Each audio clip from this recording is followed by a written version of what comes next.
Tyler Perry, this has to be a joke. You're trolling, right? This is some Tim and Eric-esque anti-humor. Self-parody. It has to be. There is no way this can be sincere. It has to be a joke. Has to be. Do the thing.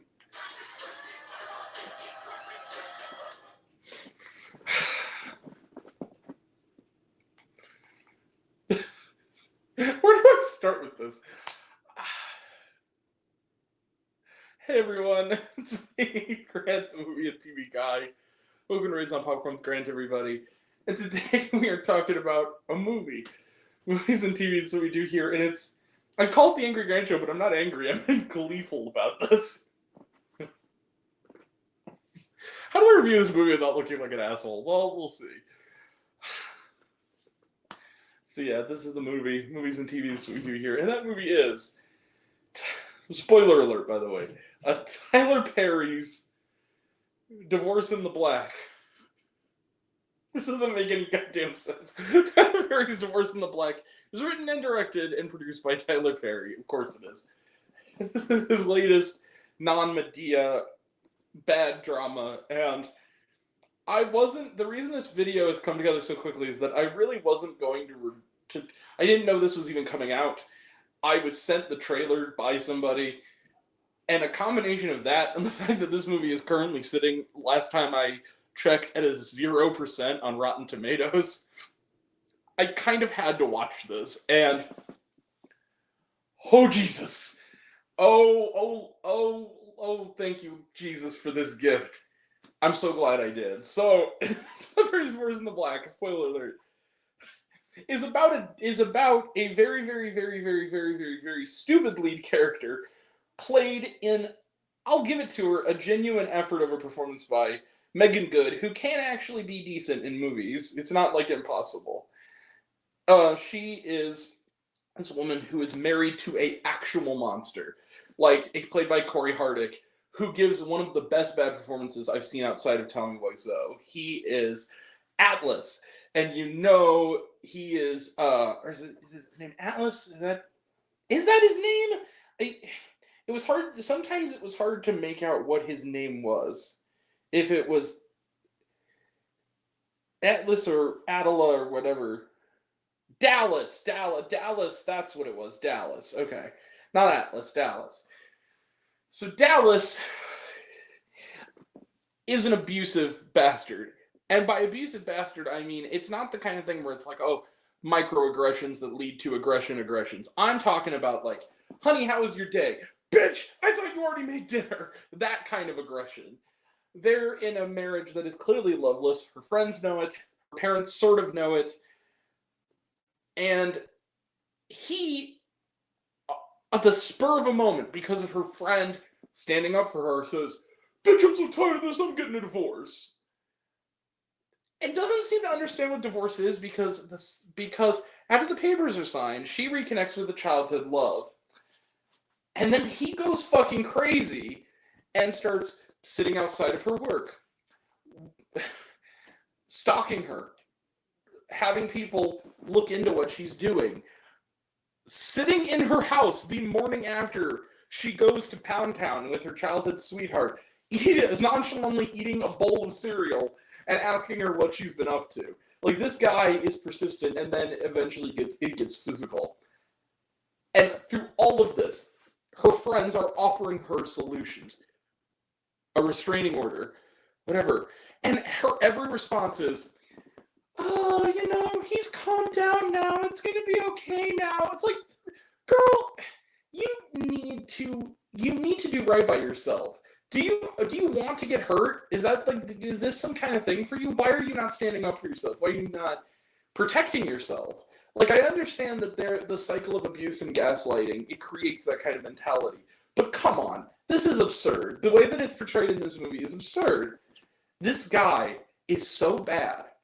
Like, as an actor and as a character, he is so comically evil that it's not even funny. He makes the evil husband in Diary of a Mad Black Woman look like Orlando from Diary of a Mad Black Woman. It's that insane. It's like, this movie makes Enough look like what's love got to do with it? It's so bad.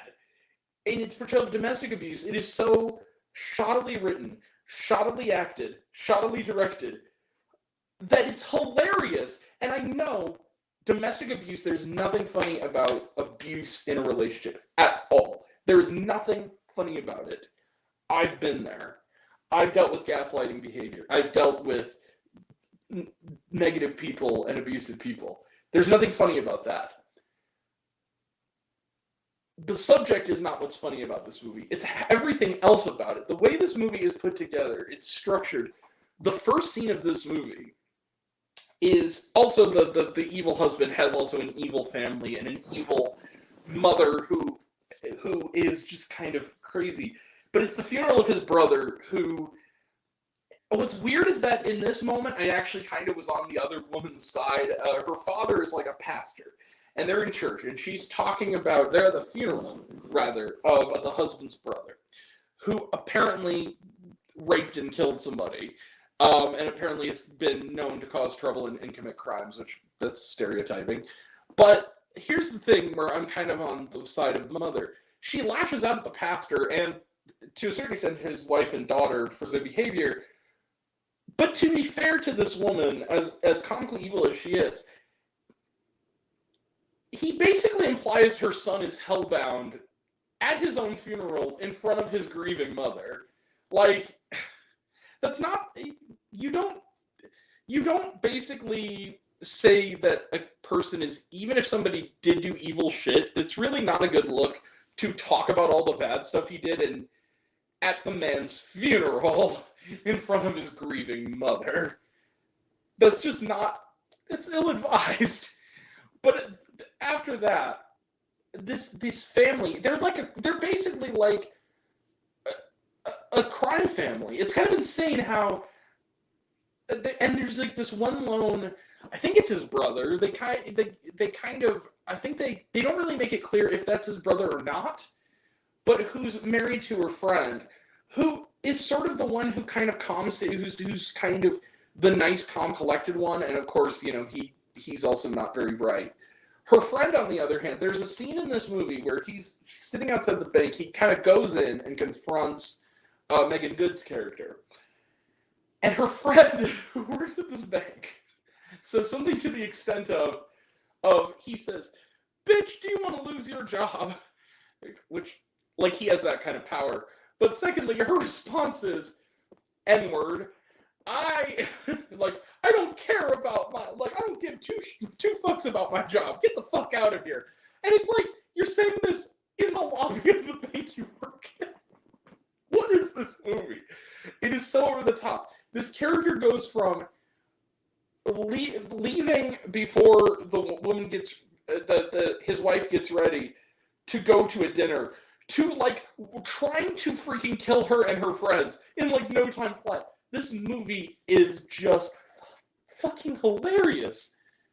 And again, it's all... There's no character is a character.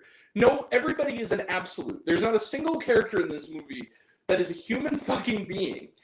And they're written in that kind of clunky way of, like, characters, when they talk, are trying to be talking casually like characters do, they're delivering exposition dialogue. It's the kind of movie where characters will talk and they'll go, look, girl, you know, like, I'm not just your friend. I've been your friend for years, and I'm more like a sister than a friend, and I gotta tell you, you gotta leave his ass. Like, it's that kind of dialogue. It's like that kind of, well, as you know, it's like that kind of shit. And you just sit there watching it. It's 2 hours. Now, here's the thing that's funny. Apparently on IMDb, the runtime listed is 2 hours, 24 minutes. What? It's literally 2 hours. It's like an hour 55 with credits and 2 hours altogether. Like, it's not that long. But I kind of want to see the 23 minutes. If it was originally that long, I kind of want to see the 25 minutes they cut. This is just, oh my, this is hilarious. This is so... I can't. And then this also has one of the most shockingly out of left fields and most tonally off attempts at humor I've ever seen in a movie. It was so bad, it shocked me so much, I actually almost did a spit take. It caught me so off guard. There's this scene in this movie where the Megan Good character is talking to her mother, and the mother's crying because she finds this document kind of just about their statement, about why their marriage is ending. You know, we'll find good. She's emotional. Kind of, it's clear that she's overacting it, but it's clear that this is not my issue with the film. This is clearly her first knowledge of the extent of the abuse that her daughter has suffered, and it in a better movie it would be a powerful scene, but it's this movie, so it's kind of just terrible as everything else. But whatever, the mother and the daughter are having a moment where they're crying together. The father comes in. He's older gentleman, this older lady, walks into the room. The pastor, the guy looked familiar. I don't know his name, but he looked very familiar. Kind of character actor. He comes in, and and this is after we're hearing that he spat on her, destroyed her property, beat up her and her friend. It's some dark, scary shit. I mean, it's the kind of stuff that is definitely grounds for an acrimonious divorce, right?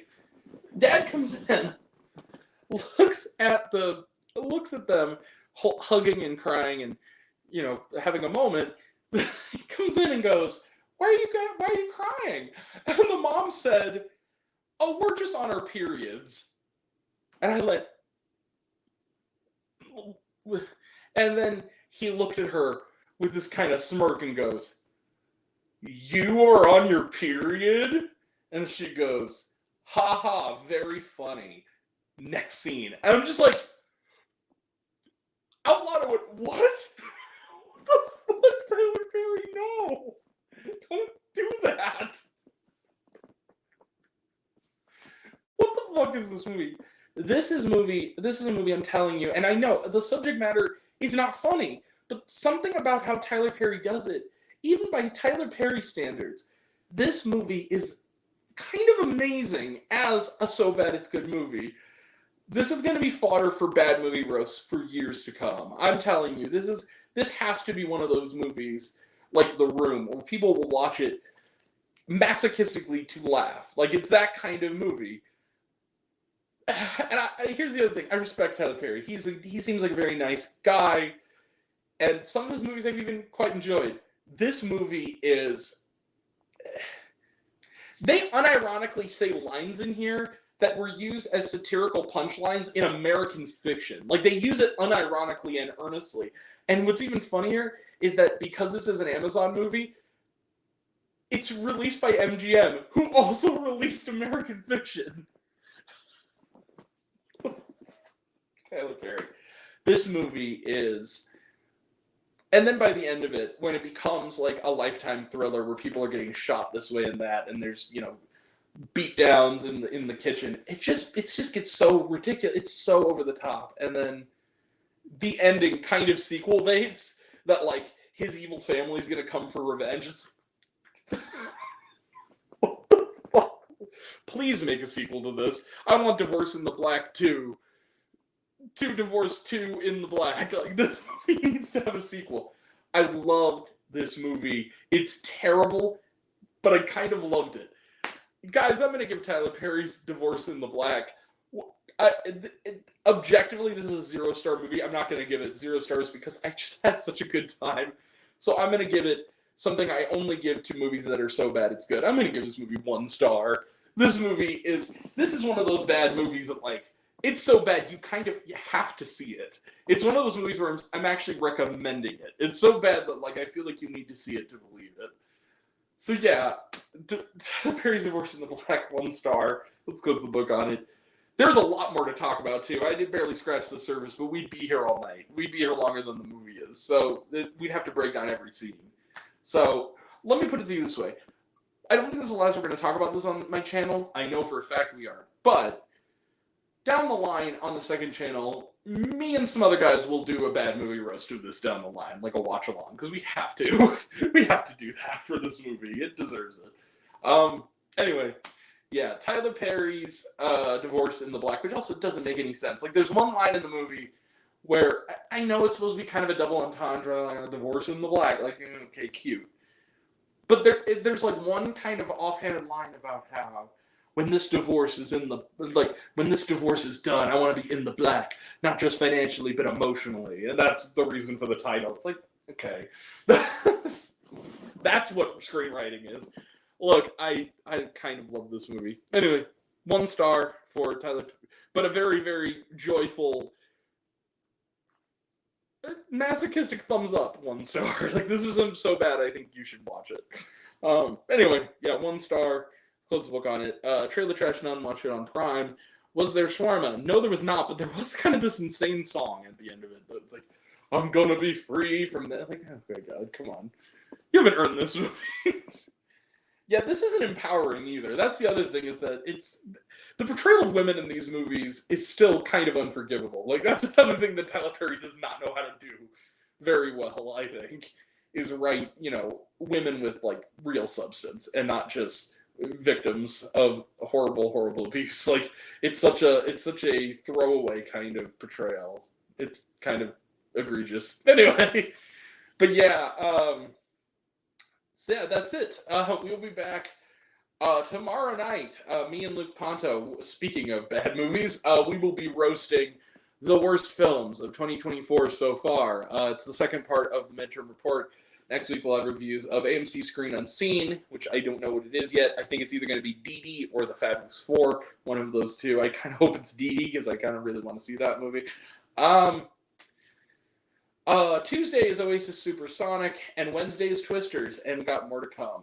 So yeah, that'll all be next time. And until next time, I'm Grant, the movie and TV guy. I see it all, and I'm happy to share it with you. I love you all. I appreciate you all. Love you all, class of mist. I love you 3000. Be kind to one another. If you like this video, give it a like if you want to. Give it a subscribe if you want to. Give it the bell. I don't know what it does. That's what you're supposed to do, or so I've been told. Leave a comment, even if it's hey, Grant, I like waffles. It really helps out. And if you want to find me else or reviews, lists, and other fun stuff, you can find me on all my social media. I'm on literally everything, in either Raised on Popcorn with Grant or Raised on Popcorn.